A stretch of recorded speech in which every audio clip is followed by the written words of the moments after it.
بسم اللہ الرحمن الرحیم۔ ریاضی ایک آلاتی علم ہے جو دیگر مقاصد کے حصول میں معاونت کا کام کرتا ہے اور کئی علوم میں اس کی ضرورت نہایت اہم ہے۔ اب ریاضی کے تحت کئی دیگر علوم بھی آتے ہیں، اور پہلے زمانوں میں ریاضی کے تحت ایسے علوم تھے جو اب مستقل علم بن گئے ہیں، جیسے فلکیات، اور ریاضی کے کئی حصے ہیں جو آلاتی ہیں، لیکن یہ کہ ریاضی خاص طور پہ نظری ریاضی جو ہے اس میں جو تمام چیزیں ہیں وہ آلاتی ضرورتاً آلاتی نہیں ہیں، اور کئی علوم میں اس کی ضرورت مثلا میراث سے متعلق مسائل کی تفہیم کے سلسلے میں، تو میراث میں زیادہ تر جو آپ کو چاہیے ہوتا ہے وہ ارتھمیٹک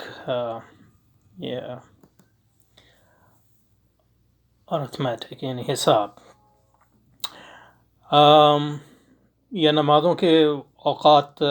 معلوم کرنے کے لیے جو آپ کو بھی چاہیے ہوتا ہے وہ فلکیات۔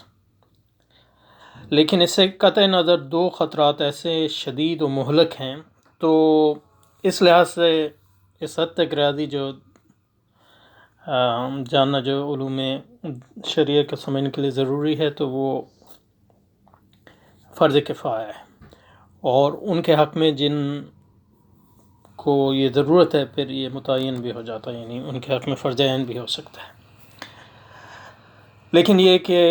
ریاضی آج کل جو ہے دوسرے علوم کے سیکھنے کے لیے بھی ضرورت لگی، یعنی اگر مسلمانوں کو اور انسانوں کو جو ہے اس کی ضرورت ہے تو وہ پھر فرض کفایہ بن جاتا ہے، اور جو لوگ جو ہیں اس کے اہل ہوتے ہیں ان کے لیے وہ فرض عین بن جاتا ہے۔ لیکن اس سے قطع نظر دو خطرات ایسے شدید و مہلک ہیں کہ جنہیں علم ریاضی کے سیاق میں بالخصوص اور دیگر علوم کے سیاق میں بالعموم سمجھنا چاہیے۔ ٹھیک ہے، پہلا خطرہ یہ ہے کہ علم حساب کی قطعیت اور اظہار بیان کی ندرت کو دیکھ کر عوام یہ خیال کرنے لگ جاتے ہیں کہ ان کے تمام علوم ریاضی سے مشابہ صحت کے حامل ہیں۔ تو یہ ایک عمومی مسئلہ ہے، لیکن اس کا عوام سے کوئی تعلق نہیں ہے، عوام کو تو پتہ بھی نہیں ہوتا ریاضی کیا ہے، لیکن یہ کہ جو لوگ پڑھے لکھے لوگ ہیں ان کو یہ ہو سکتا ہے۔ تو اسی طرح یہ نہیں، مطلب یہ ہر چیز میں ہو سکتا ہے، اس کا ریاضی سے کوئی خاص تعلق نہیں ہے۔ یعنی مطلب ایک سائنسدان ہے، اس نے فزکس میں جو ہے اس کا نام ہے، تو پھر لوگ جو ہیں یہ بھی سمجھتے ہیں کہ یہ یعنی مطلب یہ کہ خدا کے بارے میں یا زندگی کے مقصد کے بارے میں جو کچھ کہے گا وہ بھی صحیح ہے۔ تو یہ ایک عام عمومی انسانی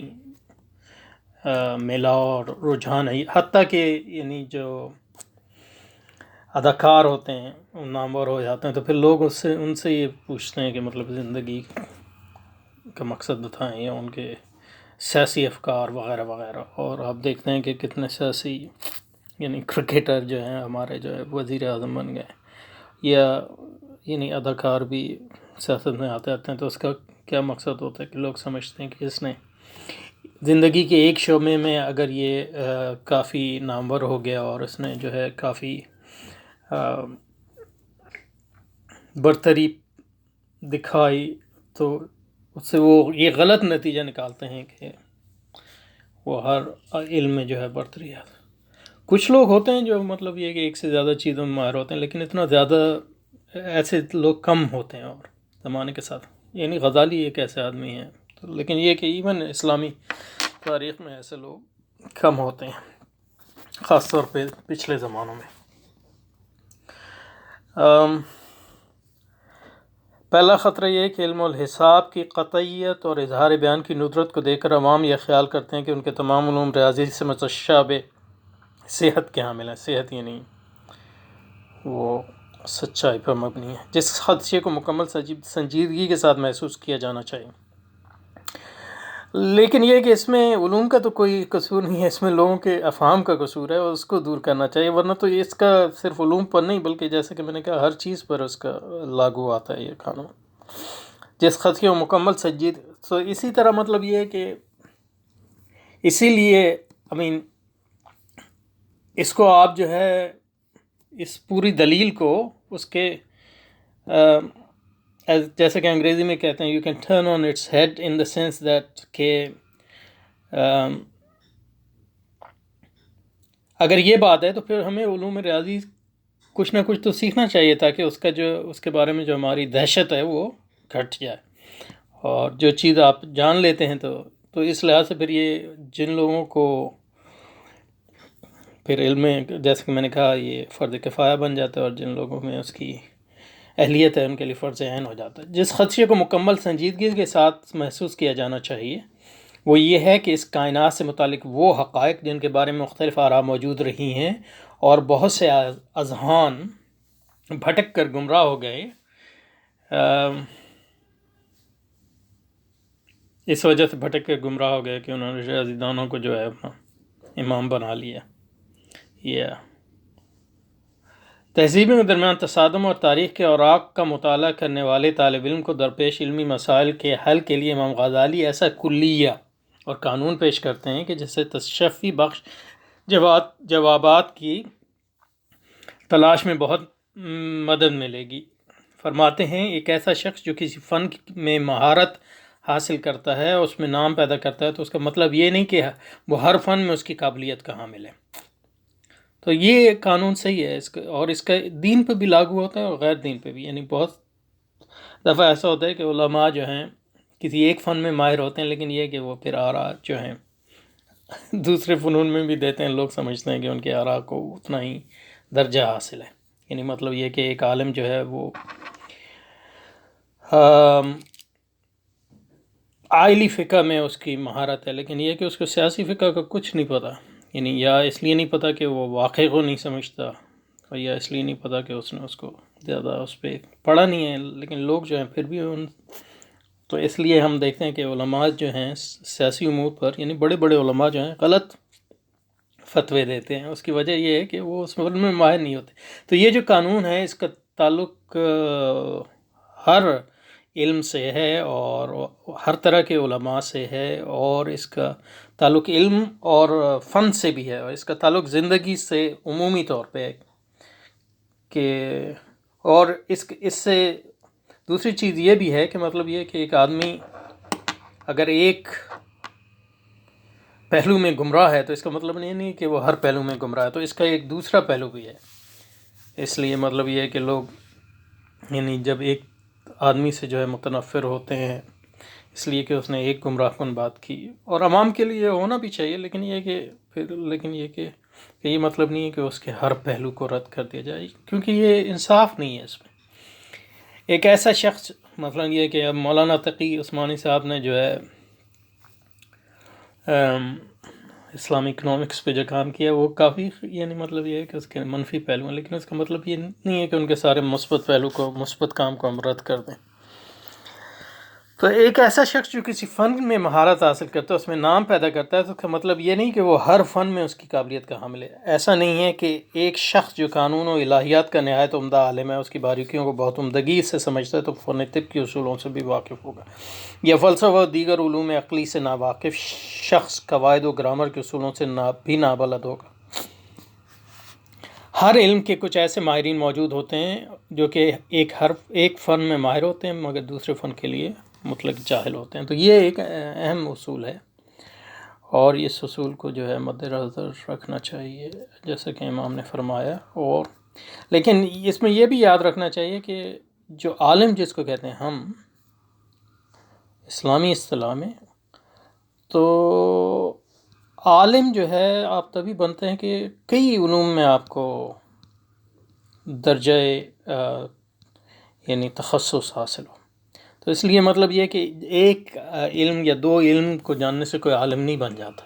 وہ پھر ہم کہیں گے کہ مطلب یہ وہ طالب علم ہیں یا شیوخ ہیں یا اساتذہ ہیں یا صاحب علم ہے، لیکن اس کو عالم نہیں کہہ سکتے آپ ان معنوں میں۔ تو اس لیے عالم بننے کے لیے لوگوں نے کہا مطلب آپ کو تقریباً 50-55 علوم میں جو ہے مہارت حاصل ہونی پڑتی، اور جیسے جیسے زندگی جو ہے اور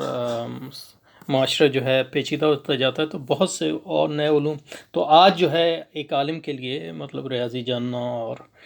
ایک عالم کے لیے طبیعت جاننا، اور ایون میڈیسن جاننا، اس حد تک کہ وہ علم کی ضرورت ہے وہ بہت ضروری ہے فقih کے لیے فار ایگزامپل. اس کے بغیر تو مطلب یہ کہ وہ جو آج کل مسائل پیش آتے ہیں اس کا تشفی جواب نہیں دے سکے گا. اور اگر جیسے کہ بہت سے لوگ جواب دینے کی کوشش کرتے ہیں تو وہ غلط جواب اس لیے دیتے ہیں، اس لیے نہیں دیتے کہ انہیں شرعی حکم نہیں معلوم ہوتا، بلکہ شرعی حکم تو ایک اس کی تطبیق بھی تو کرنی ہے نا. مطلب یہ ہے کہ فتوی کا مطلب یہ ہے کہ شرعی حکم کو تنزیل جو ہے واقع پہ، تو آپ کو واقعہ نہیں سمجھ آئے گا تو آپ شرعی حکم.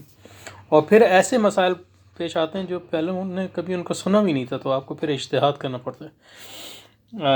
تو جب تک آپ اصول فقہ اور منطق اور ان چیزوں میں ماہر نہیں ہوں گے آپ نہیں کر سکیں گے. تو عالم کے لیے تو بہت سے فنوں کو جاننے کی ضرورت ہے، لیکن وہ عام لوگ اور عام جن کو ہم عالم کہتے ہیں، چاہے وہ دینی عالم ہو یا غیر دینی عالم ہو، ان کے بارے میں یاد رکھنا چاہیے کہ وہ ہر فن میں ماہر نہیں ہوتے. اور جسٹ بیکاز ایک آدمی جو ہے ریاضی دان ہے اس کا مطلب یہ نہیں ہے کہ اس کو یہ پتہ ہوگا کہ ماں باپ. حقیقت یہ ہے کہ یعنی میرا اپنا تجربہ یہ ہے کہ جیسے میں آپ کو بتاؤں کہ یعنی کوائن، آپ نے اگر اس کا نام سنا ہوگا، ایسے میرے ذہن میں اس کی مثال آ گئی، ورنہ اس کا کوئی خاص. تو یہ ایک بہت بڑا انالیٹک فلاسفر گزرا ہے اسی یعنی 20ویں صدی کا 21ویں صدی کا، اور یعنی بہت بڑا منطقی اور ریاضی دان.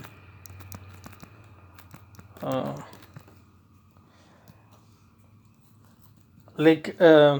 اس نے جو ہے مطلب یہ کہ یعنی کئی علوم فلسفے میں اس کے کئی کام ہیں. لیکن یہ کہ میں نے ایک دفعہ اس کی سوانح حیات پڑھنے کا موقع ملا، تو وہ یعنی سوانح حیات میں لوگ جو ہے مختلف چیزوں کی بات کرتے ہیں، تو سیاست کی بات کرتے ہیں، تاریخ کی بات کرتے ہیں، معاشرت کی بات کرتے ہیں. تو مطلب ایسا لگا کہ مطلب یہ کوئی بچہ ہے جس کو مطلب یہ ہے کہ کچھ. تو جسٹ بیکاز کوئی ایک فلسفی ہے اس کا یہ مطلب نہیں ہے کہ اس کی ہر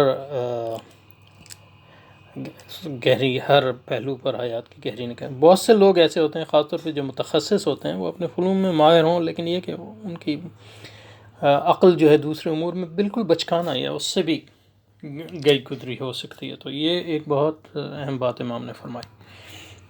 سطور زیریں میں امام غزالی علم ریاضی اور دیگر علوم کے مابین تفریق نہایت وضاحت کے ساتھ بیان کرتے ہیں. ریاضی کی بنیاد اصول اپنی ماہیت میں اظہاری ہیں. مجھے نہیں پتہ اظہاری کا کیا مطلب ہے یہاں، نظری ہیں یا بدیہی ہیں،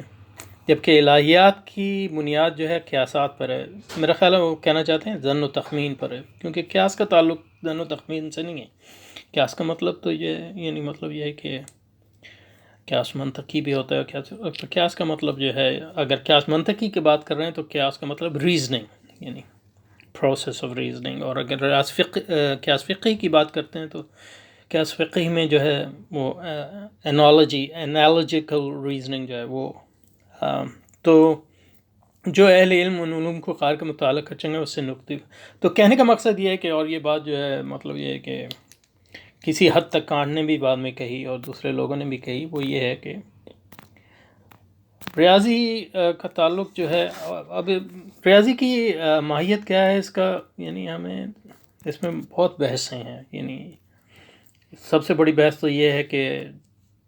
مطلب کہ ریاضی جو ہے انالیٹک سائنس ہے یا سنتھیٹک سائنس ہے. یعنی انالیٹک سائنس کا مطلب ہے کہ 2+2=4 کا مطلب یہ ہے کہ ایک ہی چیز کو دونوں طرف جو ہے مختلف انداز میں کہا جا رہا ہے، کوئی اضافہ نہیں کر رہا آپ کا جو ہے نتیجہ، تو وہ صرف تحلیل ہی کر رہے ہیں آپ قضایا کی. اور دوسرے لوگ جیسے کہتے ہیں کہ نہیں 2+2 جب ہم 4 کہہ رہے ہیں تو یہ ایک اس سے بڑھ گئے ہیں 2+2. تو یہ ایک جاری بحث ہے، اس کا حل نہیں ہے ہمارے پاس اس وقت تک. لیکن جو بات کہی جا سکتی ہے کہ وہ کہ ریاضی کی بنیاد پہ ہم یہ نہیں کہہ سکتے کہ خدا ہے یا نہیں ہے، کیونکہ یہ ایک فیکچول بات ہے، اور ایسی فیکچول بات ہے جس کا فزیکل فیکٹ سے تعلق نہیں ہے، بلکہ بائی ڈیفینیشن میٹافزیکل فیکٹس سے اس کا تعلق ہے. تو ریاضی اس بارے میں آپ کو یعنی وہ ٹولز تو فراہم کر سکتے ہیں جس کے ذریعے آپ تفریق کر سکیں، لیکن ریاضی اپنے طور پہ جو ہے اس کا فیصلہ نہیں کر سکتی کہ خدا ہے. اور ایون فلسفیانہ جو دلائل ہیں، جو ریاضی کے دلائل نہیں، یعنی جس کو آپ arguments for the existence of, یعنی خدا کی وجود کی دلیلیں جو ہیں، ان میں کوئی دلیل بھی حتمی نہیں ہے، ان لحاظ سے کہ وہ ایک غالب یا، کیونکہ اگر مابعدیاتی دلیل جو ہے 2+2=4 کی مانند ہوتی تو پھر یعنی آپ کا جو زندگی کا ایک امتحان ہوتا ہے اس کا جو ہے کوئی معنی نہیں رہتا. تو اختلاف جو ہے وہ قائم ہے، وہ اور وہ سنت الہی ہے، وہ اس لیے آئے کہ کچھ لوگ ہدایت پائیں اور کچھ لوگ گمراہ ہوں، اور پھر اللہ کچھ کو جنت میں بھیجے اور کچھ کو جہنم میں بھیجے. اس کا فیصلہ یہاں جو ہے قطعی نہیں ہو سکتا، ورنہ تو مطلب یہ ہے کہ اگر ہونا تھا تو رسول اکرم کے آنے کے بعد کیا گنجائش تھی کہ لوگ جو ہے اللہ کا انکار کرتے. تو ان معنوں میں اس کا صرف ریاضی سے تعلق نہیں بلکہ ہر علم سے، اور ریاضی جو ہے مابعد الطبیعتی اور سائنس، آج کل جو لوگ کہتے ہیں سائنس مابعد الطبیعتی مسائل کا کوئی حتمی حل نہیں پیش کر سکتی. اس لیے آپ کتنے بڑا بھی سائنسدان ہو، اسے جب وہ یہ بات کرتا ہے خدا ہے نہیں، وہ سائنسدان نہیں رہتا، وہ ایک اس دائرے میں آ گیا ہے جہاں جو ہے مطلب یہ ہے کہ بالکل بحث جو ہے دوسری ہے. لیکن لوگ اس فرق کو نظر انداز نہیں کر سکتے، اس لیے جب وہ آپ کہہ دیں گے سائنس اور سائنسدان تو وہ سمجھتے ہیں کہ اس کا جو کہنا ہے وہ اس کی وہی حیثیت ہے جو اس کی اس میں سائنس میں ہے. تو یہ بالکل غلط ہے، اور اس کی جو ہے وضاحت کی عمومی ضرورت ہے. اسلام اور سائنس کے درمیان تعلق کو سمجھنے کے لیے یہ نقطہ اہم ہے، لیکن مسائل وہاں جنم لیتے ہیں جب سائنس اپنی تحدیدات کو نظر انداز کر کے مابعد الطبیعتی اور الہیاتی مباحث کو اپنی عمومی اظہاری طریقوں کے ذریعے سمجھنے کی کوشش کرتی ہے. اب یہ پتہ نہیں چل رہا کہ اظہاری کن معنوں میں استعمال کر رہے ہیں یہاں. اس کے علاوہ سائنس، لیکن بات واضح ہے، اور اس لحاظ سے آپ کو سائنس کی جو ہے مسلسل جو ہے تنقید و تمہیز کی ضرورت ہے، اس کی کرٹیک کی ضرورت ہے، اور اس کو یعنی سائنس کو مقدس نہ سمجھنا. اور یہ تو اس میں دو طرح کے خطرات ہیں. ایک تو یہ کہ آپ سائنس کو مقدس سمجھ لیں تو یہ خطرہ ہے، دوسرا یہ کہ آپ جو ہے حقائقی کا انکار کر دیں. اور لوگ ان دونوں غلو اور دونوں انتہا پسندیوں کے درمیان جو ہیں. لیکن یہ کہ نہ تو سائنس کی تقدیس چاہیے اور نہ حقائق کا انکار چاہیے، کیونکہ اسلام حقائق کے انکار کے لیے نہیں آیا، وہ تو حق ہے، اور حق کی اس بات کے لیے آیا. اللہ خود الحق ہے. اور تو اس لیے سائنس کی تنقید و تمہیز کی جو ہے وہ ضرورت ہے، کیونکہ سائنس جو ہے اس معاشرے جس میں ہم رہ رہے ہیں اس کی ایک علمیاتی معیار فراہم کرتی ہے، اور اس میں ہمارے لیے نہیں لیکن یہ کہ لوگ اس کو سمجھتے ہیں. اس کے علاوہ سائنسی فکر اس بات کا بھی تقاضا کرتی ہے کہ زندگی کے اسرار و رموز کلی طور پر سمجھنے میں اس کی رائے کو مقتدر اور محترم سمجھا جائے، اور اس طرح علماء دین کی رائے کو سائنسی فکر کے تابع کر دیا جائے. تو جیسے کہ مطلب یہ تو اس لیے ضرورت ہے بتایا جائے کہ سائنس کا دائرہ کار کیا ہے اور اس کی کیا لیمٹس ہیں. لیکن امام غزالی کا قول اس قضیے کو یوں مٹاتا ہے کہ کسی ایک فن میں مہارت تام رکھنے والا شخص دوسرے فن میں اس مقام ارتقاء حامل نہیں ہو سکتا. یعنی مابعد و طبیعتی و الہیاتی مباحث کی سائنس کی راہ کسی طرح بھی اہم اور برتر متصور نہیں ہو سکتی. اور یہ صرف اس لیے نہیں کہ مطلب ایک آدمی بہت سے علوم میں ماہر نہیں ہو سکتا، بلکہ اس لیے بھی کہ مطلب سائنس کا دائرہ کار بھی مختلف ہے. لیکن ایسے افراد جو ان ہر دو فکری مقامات میں فرق نہیں سمجھتے، وہ مابعد و طبیعت و الہیاتی معاملات میں سائنس کو اور اس کے دیگر شعبوں میں برتری سبب مقتدر و محترم تسلیم کر لیتے ہیں، اور اس رویے کے بدولت صراط مستقیم سے دور ہو جاتے ہیں. تو میرا خیال ہے یہاں رک جاتے ہیں کیونکہ بحث ابھی چل رہی ہے.